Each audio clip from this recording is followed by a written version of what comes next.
Eu nasci numa comunidade do Rio de Janeiro e eu lembro que a minha mãe falou para mim assim: a herança que você vai ter, minha filha, de mim é educação. O resto você se vira. Incrível. Então, eu acho que essa cultura de estimular o aprendizado vem daí, né? De uma mãe professora que entendia a importância disso para mudar a nossa trajetória de vida.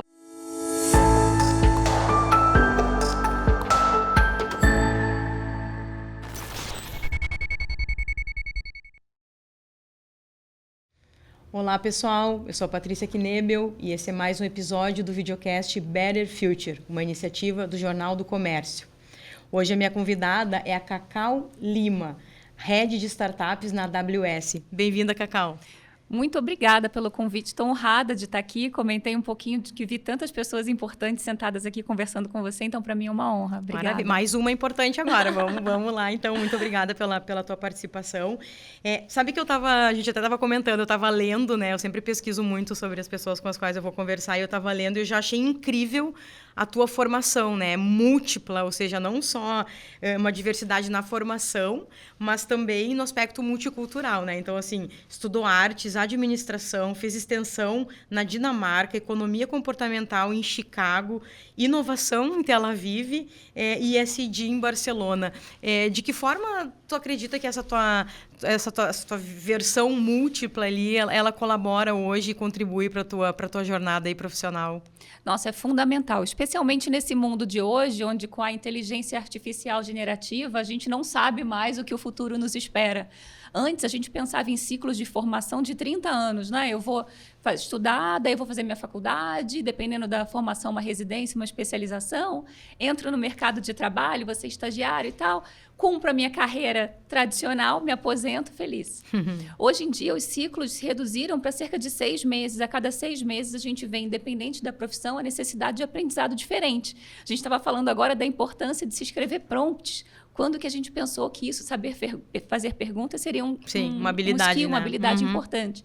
Então, eu acho que o que aconteceu comigo não foi intencional, mas foi curioso e hoje me ajuda demais, eu tenho certeza disso. Eu nasci numa comunidade do Rio de Janeiro e eu lembro que a minha mãe falou para mim assim: a herança que você vai ter, minha filha, de mim é educação. O resto você se vira. Incrível. Então, eu acho que essa cultura de estimular o aprendizado vem daí, né? De uma mãe professora que entendia a importância disso para mudar a nossa trajetória de vida. Ela fez faxina para pagar a faculdade dela. Então, ver esse esforço que ela teve também em prol da educação, para mim, foi muito importante. Meu sonho era ser bailarina. Sempre quis. Nunca tive muito talento, não, viu? Mas eu queria muito. E aí, quando eu terminei o meu segundo grau, eu fiz segundo grau técnico em Química Industrial, numa escola federal do Rio, eu estudava em escola pública. Decidi investir no meu sonho de ser artista. Mas, numa apresentação no ginásio em São Paulo, eu tive um choque térmico. Fiquei 4 meses de cadeira de rodas. Nossa, meu Deus. Então, assim, o mudar de profissão não foi tão espontâneo, mas ele foi necessário. Então, eu precisei me reinventar. Assim, a opção da dança não era mais algo para mim a partir dali. Então, eu precisei me olhar como se fosse um jogo de blocos e entender que competências eu tinha que poderiam rapidamente me ajudar a construir uma nova carreira. Então, eu tinha estudado inglês, eu tinha um pouquinho da química, estava no Rio de Janeiro, naquela época onde o petróleo e a mineração eram, né, indústrias importantes no Rio. Eu falei, talvez eu possa começar por aqui. E ao estudar administração, apliquei para trainee na IBM, passei e comecei a tentar entender que competências eu tinha que eu podia acelerar a minha curva de aprendizado enquanto aprendia tecnologia. E aí se vão mais de 20 anos nessa jornada. Então, é super importante reaprender. Que legal. E a tua construção de carreira, ela foi uma construção linear, assim? Tu é aquela pessoa que tu pensa, agora eu vou fazer isso porque eu quero atingir aquilo, ou as coisas vão acontecendo mais naturalmente mesmo? Eu penso, mas raramente eu consigo executar exatamente como eu planejei. Sim. E eu acho que isso vem muito em relação às demandas, algo que a Amazon fala muito, que é o nosso princípio de liderança mais importante, que é essa obsessão pelo cliente. Então, eu acho que a gente pode expandir esse conceito de cliente para qualquer um com quem a gente está interagindo, né? Então, eu acho que as minhas necessidades de aprendizado foram se adaptando ao que eu entendia que era importante naquele momento, para o contexto que eu estava inserida. Então, se a gente fala hoje, por exemplo, de IA, a gente sabe que isso é importante. Então, não adianta eu estar planejando para estudar qualquer outra coisa que não considere essa competência, porque é algo importante para a minha empresa, para os meus clientes, para o contexto que eu estou inserida. Então, eu acho que esse olhar para fora e trabalhar de trás para frente, né, nesse conceito bem Amazon, do que a gente precisa reaprender, todos nós, profissionais, precisamos estar atentos, porque todas as profissões estão sendo impactadas de alguma maneira nesse momento. E como a gente não controla o longo prazo, ficar preso na visão de longo prazo pode ser uma trava para a gente perder grandes oportunidades no futuro. Agora, tu és uma profissional que tem uma experiência muito grande na área de tecnologia em grandes empresas, mas muito próxima do ecossistema de inovação, ou seja, muito próxima das startups, as empresas que estão nascendo, que estão, né, começando a escalar, a tracionar. Como que tu percebe a evolução da maturidade desses dois polos, né? As corporates e as startups, assim, onde que tu entende que a gente avançou como deveria, onde que a gente deveria avançar um pouco mais rápido na tua visão? Esses dias eu li um artigo que achei muito legal falando sobre a importância das estratégias de colaboração entre grandes empresas e startups para acelerar a tal da transformação digital, que é um termo que a gente fala há tanto tempo, né? Sim. Mas que para muitas empresas ainda não chegaram. Verdade. Para você ter uma ideia, hoje, cerca de 85% dos workloads de computação ainda rodam em sistemas on-premise, né, em data centers tradicionais. Ainda não estão na famosa nuvem, que é o que a gente trabalha na AWS. Então, para nós, além dessa oportunidade gigantesca de ajudar essas empresas a navegarem essa nova onda, né, de adoção rápida da tecnologia, ela não pode acontecer sozinha, porque mover uma grande corporação é muito mais difícil do que mover uma startup. Então, essa colaboração entre a agilidade que a startup traz, né, e as grandes corporações acelera demais esse mundo a entrar nessa nova era digital e, do outro lado, também fomentar essas startups com demandas de negócio reais que vão ajudar elas a terem um break-even, a serem mais saudáveis do ponto de vista de negócio, né?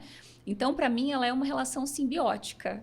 Elas se interdependem e é uma interdependência saudável se a gente sabe aproveitar bem. Então, a gente vê iniciativas muito legais que vão do governo apoiando essa colaboração através do Open Innovation, né? Então, a gente viu muito isso acontecendo, especialmente na época de finanças, ali com o Pix.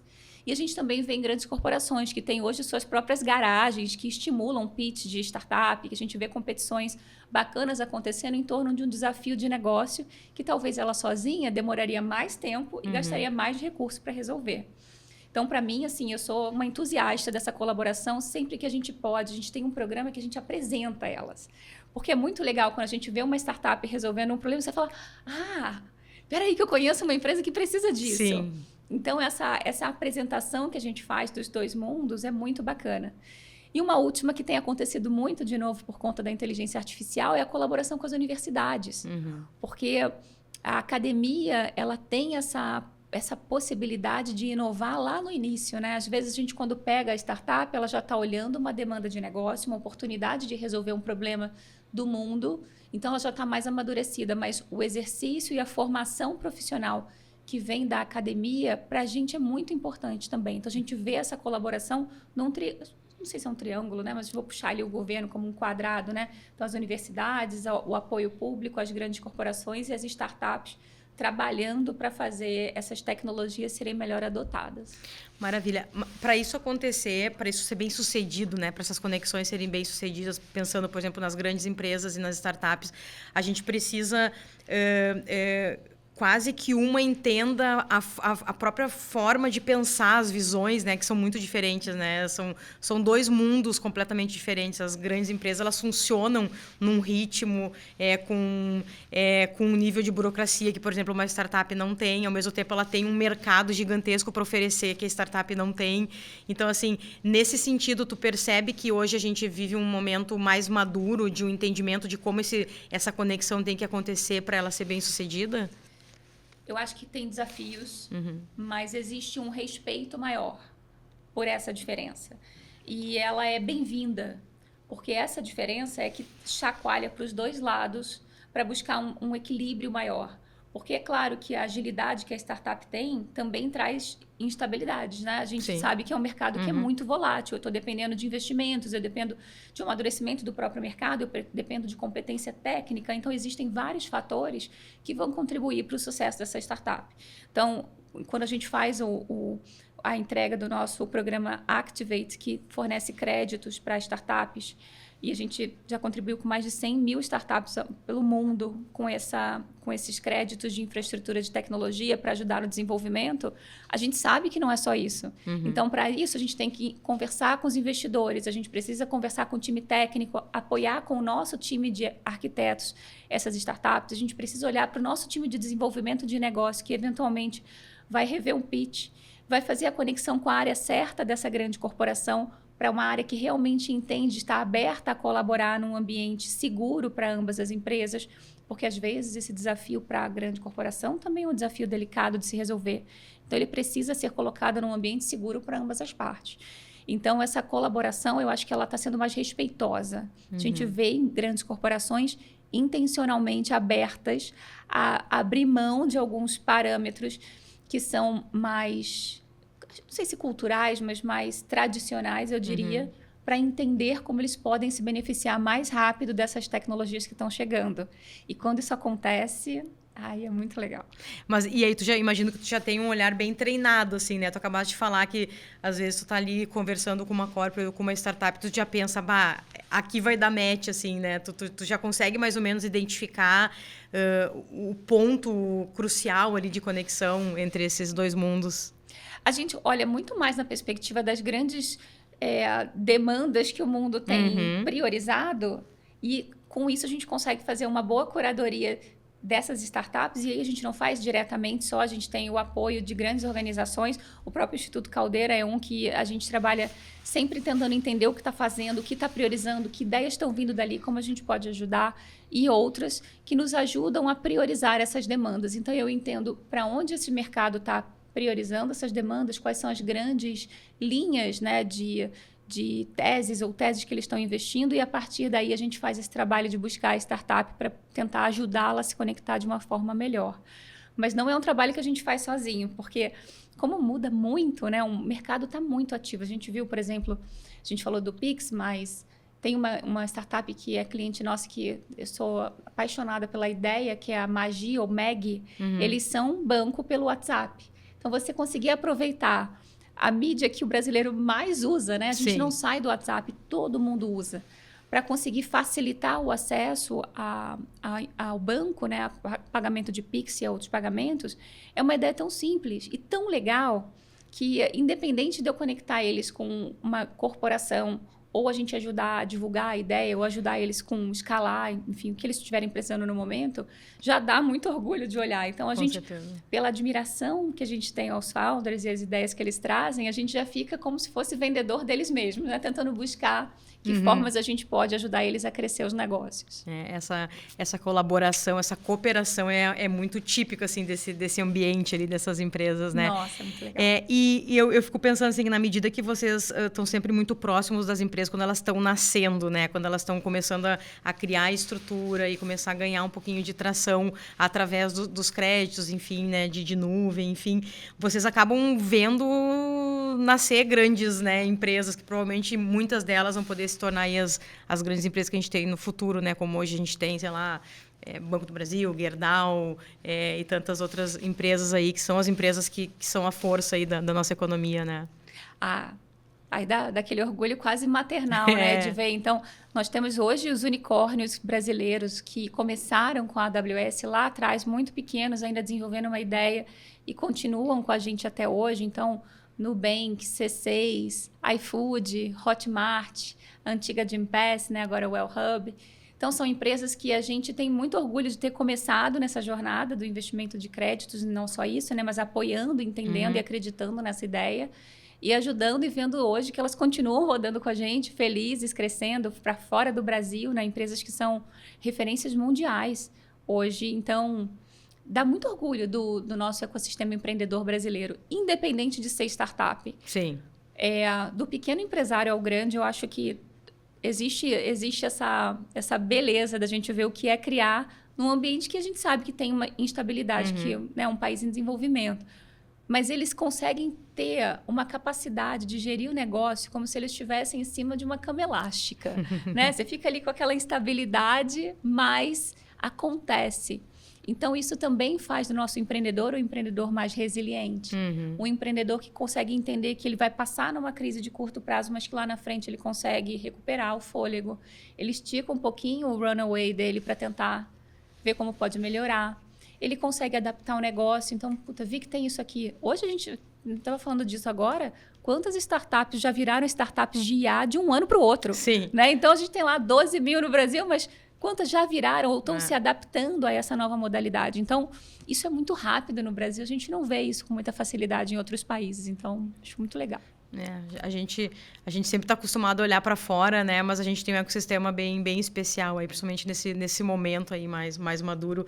Mas tu lidera, um dos projetos que tu lidera na AWS é o Gaia, né? Que é justamente que proporciona essa conexão das empresas com as startups. Me fala um pouquinho de como funciona o dia a dia aí do projeto.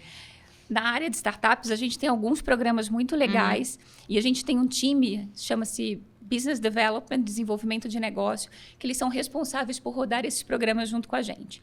Então, dentre eles, vou te falar do Gaia, mas quero te contar de mais 2 que a gente tem. É o CTO Fellowship, que é uma das maiores comunidades de CTO hoje no Brasil. Então, está acontecendo nesse momento, inclusive, o programa. É um programa onde a gente faz um cohort por ano. Trazemos novos CTOs para essa comunidade, uma comunidade super ativa, que inclusive durante as enchentes daqui do Rio Grande do Sul, eles colaboraram para construir alguns sites que a gente conseguiu apoiar com créditos, como Pessoa Perdida, para encontrar pets. Então, eles conseguiram deslocar tecnologias que eram usadas para outras finalidades, para rapidamente tentar contribuir de alguma forma para aquele momento tão delicado. Então, essa é uma comunidade muito ativa, que a gente tem muito orgulho de ter no programa. E o Gaia foi voltado para essa hype, que não é mais hype, né? Que agora já veio para ficar, que é a inteligência artificial. Então, foi um programa que a gente rodou ano passado. Já vai ter uma próxima, esperamos aí ser anunciada em breve, uma nova rodada. Então, o que ele é? A gente selecionou aqui do Brasil 10 startups, foram 80 no mundo, 20 na América Latina, que desenvolviam projetos relacionados à IA generativa. E nós entramos não só com créditos, e aí a gente sabe que para IA a gente está falando de um crédito muito específico, porque a gente precisa não só treinar modelos, mas fazer inferência, desenvolver projetos um pouco mais complexos, que demandam tecnologias mais específicas. A gente fez mentoria com grandes empresas de IA mais maduras do mundo. Eles foram para Seattle para uma grande reunião entre essas 80 startups. E esse projeto culminou com o encontro deles no re:Invent, que é o nosso maior evento do ano. E foi muito legal, porque dali saíram ideias. A Meg, como eu comentei, né, participou desse projeto e outras grandes startups. Mas o que a gente viu de mais legal desse projeto foi que eles não estavam olhando para a IA pela IA. Eles olhavam assim, como é que eu posso utilizar a inteligência artificial para melhorar o processo de recrutamento e seleção das grandes empresas? Como eu posso usar a IA para melhorar o processo de Open Finance? Então, eles iam buscando realmente casos de uso. E a gente sabe que a complexidade da língua portuguesa é grande, então justifica a gente fazer um fine-tuning, um refinamento desses modelos, mesmo que sejam os grandes, para a realidade que a gente tem da complexidade brasileira e com casos de uso super legais, né? Então, a Talismã AI, por exemplo, que trabalha com a parte de jurídico, então reescrevendo petições, que ajuda demais os advogados de hoje, né? A ganharem tempo e otimizarem seu tempo. A Rocket Chat, que está fazendo um trabalho de agentes incrível para diversas áreas. Então, eles são muito práticos, né? Então, deu muito orgulho de ver esse grupo de brasileiros participando dessa primeira jornada. Isso é bem interessante, porque a gente até... eu estava conversando com a Monique Evelyn numa gravação que fiz com ela, e a gente estava justamente comentando como a inteligência artificial ela ainda, né, tá no momento hype ali, a gente acaba tendo muita fumaça do que, de fato, são projetos... Assim como aconteceu na época da inovação, que todas as empresas eram inovadoras, mesmo sem ter processos inovadores, a gente acaba tendo, assim, alguém que usa pequenos pedaços, né, ou pequenos benefícios da inteligência artificial para se posicionar como uma empresa de IA. O que tu está me trazendo aqui são casos reais, né? Ou seja, são empresas... Eu tenho uma dor né, e eu vou pensar em cima dessa dor, como que eu uso a tecnologia para resolver essa dor. Então, acho que a gente, durante um tempo no mercado, ainda vai ter esse processo, né, de quem de fato está usando a inteligência artificial generativa ou IA de uma forma realmente para resolver uma dor do negócio, né? Nossa, e vai ser um momento muito legal, porque imagina, né, a AWS começou e eu sou muito grata às startups por isso, porque as startups foram os primeiros grandes clientes da AWS aqui no Brasil, na adoção de nuvem, né? E depois a gente veio nessa jornada de fintechs, depois as grandes corporações. E nessa jornada, a gente sabe que o início é difícil para todo mundo. A gente não tem como saber, eles não tinham como saber lá naquela época que começaram a adotar a nuvem, porque era muito melhor, muito mais fácil, né? Porque com investimento pequeno, às vezes com crédito, você conseguia tirar o seu negócio do papel. Hoje, olhando para a IA, a gente olha com o mesmo potencial evolutivo que a gente olhou para a nuvem no passado, né? Poxa, tem as suas incertezas? Tem. Dá para eu dizer que isso aqui vai dar certo, isso não vai dar certo? Não. Então, hoje, o nosso olhar como um grande provedor de tecnologia é tentar ajudar o máximo de empresas possíveis, entender como e por que eles estão fazendo e, a partir daí, ver como a gente consegue ajudar. Porque não há uma fórmula, né? Pra você ter uma ideia, hoje, então, a gente é uma grande empresa de nuvem, né? A gente não faz só IA, a gente tem IA em 3 níveis diferentes. Então, a gente trabalha desde essa visão do agente, com a Amazon Q, lá em cima da camada, quer dizer, uma aplicação pronta para usar. A gente tem uma camada intermediária, que se chama Bedrock, que você consegue acessar diversos modelos através de uma API única. E a gente tem a camada mais de produção, onde a gente tem os chips, onde a gente tem os nossos próprios modelos e tudo. Ainda que a gente tenha nessas 3 camadas, a gente vê usos tão diferentes de empresas gigantescas e de pequenas startups que às vezes têm 2 funcionários e que estão usando o mesmo produto. Então, o que eu vejo só de grande preocupação, se eu pudesse dividir, é que, independente da ideia, se você tiver que comece priorizando segurança. Segurança especialmente de dados, porque a gente não está falando de algo que não tenha que ter responsabilidade, né? Tem riscos envolvidos, a gente sabe da importância da LGPD. Então, assim, mesmo que seja uma ideia pequena, faça de maneira responsável e segura, porque você está falando de dados e de dados de pessoas. Então, eu acho que essa é a grande preocupação que eu tenho quando a gente olha esse mundo de possibilidades que a tecnologia dá pra gente, né? De fato. Quando eu me lembro que eu tinha a oportunidade de ir no re:Invent em 2023, 2024. Eu tava lá. Em 2023, a gente via todo mundo falando sobre inteligência artificial generativa e teorizando um pouco sobre as possibilidades e o que seria possível. Na edição do final do ano passado, a gente já viu casos reais de aplicação acontecendo, e provavelmente na próxima edição a gente já vai ter casos ainda mais robustos. Então, é a própria evolução da tecnologia e as empresas ainda estão testando muita coisa, né? Muito. E esse é o legal de poder estar na nuvem. Porque imagina no passado que você tinha que investir num data center gigantesco, um custo gigante, previa o que você potencialmente ia gastar e podia ser que não desse tão certo, né? Eu lembro que no início da minha carreira eu comecei vendendo mainframe. Não, sem falar de idade, né? Mas então a gente vê hoje que é possível sei lá, você coloca um cartão de crédito e você já tem acesso a um mundo de tecnologia que você pode começar a desenvolver a ideia. Eu acho que é diferente. Mas eu também vejo uma evolução em relação a esse último re:Invent. Eu concordo com você. Eu acho que das empresas e das histórias que a gente escutou lá, a gente percebia uma linha mais clara e mais madura em relação ao que eu vou fazer com essa tecnologia de fato, né? E mais falando de Gen AI. Mas eu vi mais clareza, eu concordo com você. Achei que esse ano... E eu vejo para o Brasil que a gente agora está ainda mais claro, né? Para que caminho a gente vai. Então, na pergunta anterior, a gente tangenciou um assunto que eu queria aprofundar um pouquinho agora, que é justamente o da democratização da tecnologia, né? Então, a gente consegue ter tanto... Vamos pensar na inteligência artificial, mas em tantas outras. A gente consegue ter tanto as grandes empresas. Você acha que, às vezes, tem uma grande empresa que está usando um produto e a startup está usando aquele mesmo produto.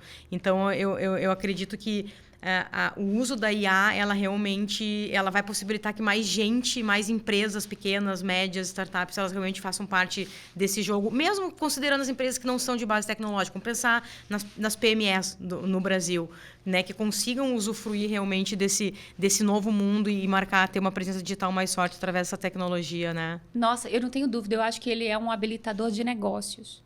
A gente tem um cliente, professor de universidade, startupeiro, o Vandré, da Meliva AI, que ele falou um negócio para mim que explodiu minha mente. Ele falou assim, Karina, eu tenho 6 funcionários, pessoas humanas, e 6 funcionários, pessoas não humanas. Eu falei, quê? Pessoas não humanas. E por que ele dizia isso? Ele falou assim, eu pego competências que eu tenho muito específicas, eu crio um agente para ela e eu reproduzo a mim mesmo. Então, eu consigo terceirizar ou aumentar ou expandir a minha capacidade de trabalho para tarefas muito específicas. Imagina, eu não tenho dinheiro para contratar, né? Não tinha na época, não sei, para contratar 15, 20 pessoas. Nem faz sentido para um pequeno negócio, startup ou não, né? É um custo mais alto. Tecnologia, gente, para qualquer empresa, né? Então, é muito delicado. Quando a gente olha para o pequeno e médio empreendedor hoje, então, eu acho que ele é um grande habilitador de negócios, porque a gente vai conseguir escalar vendas, que é um caso muito clássico, né, de uso, experiência do cliente, tanto para atendimento quanto para vendas. Já vi vídeos de agentes vendendo por voz que você jura que você está falando com um ser humano. Ele consegue até ter daqui a pouco ele vai falar bah, né? Porque está sendo muito fácil adotar a linguagem natural. Então, eu acho que ele vai ser, de fato, um grande habilitador. A gente sempre vai ter o desafio de entender que a escala é que traz essa possibilidade do acesso mais democrático à IA. Mas eu acho que tem uma outra coisa muito legal dessa tecnologia, que é que ela é fácil de adotar. Então, toda a tecnologia que a gente usa no nosso mundo pessoal, quando a gente exporta para a empresa, a adoção é mais fluida. Ela é mais tranquila de acontecer. Os testes funcionam melhor, a resistência é menor. Diferente de você vender, sei lá, um sistema específico, né, que é só corporativo, que a implementação desse sistema tende a ter uma série de fricções ali no meio do processo. E quando você olha para uma tecnologia que a gente adota no dia a dia e que eu vou transportar para o meio corporativo. Então, eu acho que esse uso da IA está sendo muito legal por isso, porque está todo mundo montando bonequinho por aí, está todo mundo fazendo uma pergunta ou outra para um prompt. Aliás, uma curiosidade, não sei se vocês sabem, mas lá no início da IA, uma das perguntas... Você sabe qual era? Uma das perguntas mais feitas no início da jornada de IA generativa, quando a gente só falava lá com chatbot simples, perguntinha e resposta. Não Sabe sei. qual era a pergunta mais feita? Não. Uma das. Não vou dizer que era mais feita, não. Uma das. Qual? Me ajuda a escrever uma mensagem de condolência. Porque é uma das situações mais difíceis para o ser humano. Verdade. Né? Você escrever alguma coisa assim, numa situação delicada para 2 pessoas... E quando eu vi aquilo, eu falei, nossa, olha que coisa doida. Isso vai nos ajudar a lidar com questões nossas que a gente realmente não parava para lidar com essa profundidade, né? Então, eu acho que desde desses exemplos mais sutis, né, de como a gente usou no nosso dia a dia, a pegar um grande problema corporativo, criar um prompt gigantesco e conseguir resolver isso automaticamente, acho que vai ser...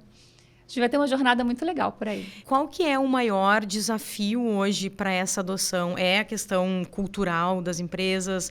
É a questão do convencimento das lideranças? Pensando nas empresas, principalmente de pequeno e médio porte, né? Assim, porque tem muita empresa ainda achando que essas tecnologias não são para elas, né? Eu acho que precisa de informação e conhecimento. Então, a gente tem um papel fundamental em falar mais sobre isso e falar que é possível. Eu acho que também precisa se entender que solução funciona para quem. Então, eu comentei desses 3 stacks, né, dessas 3 camadas de solução do nosso caso, mas muito mais importante que isso é entender se o seu desafio de negócio precisa ou não de uma IA. Porque às vezes nem precisa, às vezes é uma revisão de processo. Então, essa cultura da Amazon, de você trabalhar de trás para frente, a partir do problema que você está tentando resolver, para mim é a melhor pergunta para você dizer se você precisa ou não investir em tecnologia de IA ou qualquer outra tecnologia. Isso faz com que a gente preserve investimento. Então, a pergunta é, essa dor que eu estou resolvendo vai ser melhor resolvida com essa tecnologia? Isso vai me ajudar a ter mais lucro ou diminuir despesas? Então, que elemento da minha equação de negócio essa tecnologia vai me ajudar e vai adicionar mais valor. Se a gente tiver essa resposta, a gente já está com metade do caminho andado. E na visão AWS, 2025 é um ano que vai em qual direção quando a gente pensa na inteligência artificial? É um ano ainda de muitos testes, principalmente pensando aqui no mercado brasileiro. É um ano que a gente vai começar a já ver implementações mais robustas de IA. Acho que implementações mais robustas, mais concretas, a gente vê, e aí não somos nós dizendo apenas, né? A gente vê as tendências vindo, especialmente para o Brasil, muito forte em pequenos modelos de linguagem, os Small Language Models. Faz muito sentido, a gente não tem que sair reinventando a roda, é custoso isso, né? Então, os Small Language Models fazem muito sentido para o Brasil. Os agentes, como a gente tem o Amazon Q, por exemplo, são uma tendência muito forte. Acho que já não é mais tendência, já é uma realidade, ele está acontecendo, a gente está vendo bastante sobre isso. E alguns outros pequenos caminhos onde a gente vê multimodelos, por exemplo. Então, eu consigo montar uma solução onde eu vá pegar diversos elementos de modelos diferentes, como esse acesso através do Bedrock, para que eu tenha mais flexibilidade e aí sim eu tenho um ambiente democrático onde eu possa ter liberdade para usar o que eu quiser. Então, eu acho que essa liberdade também é algo importante. E formar pessoas, eu acredito que é o desafio número 1, né? Fundamental. Fundamental, a gente precisa de gente. Formar pessoas, então, acaba sendo um desafio, imagino que gigantesco aí que a gente tem no Brasil, né? Não tem como formar, não tem como adotar a tecnologia sem formação de pessoas. Pra você ter uma ideia, até ano passado a gente formou mais de 33 mil pessoas em inteligência artificial numa parceria com o Sebrae, entre outros programas que a gente tem feito. Tem muito conteúdo gratuito, gente, procura porque vale muito a pena. Essa é a tendência para qualquer área que você queira trabalhar. Vão sempre te perguntar se você sabe alguma coisa de IA. Então, tem que ter gente e tem coisa aí para ajudar a formar. Que maravilha. Cacau, tenho milhões de perguntas para te fazer ainda, mas com certeza a gente vai ter a oportunidade de conversar novamente. Muito obrigada pela tua participação. Pessoal, a todos que nos acompanharam, curtem, compartilhem e até o próximo episódio. Obrigada.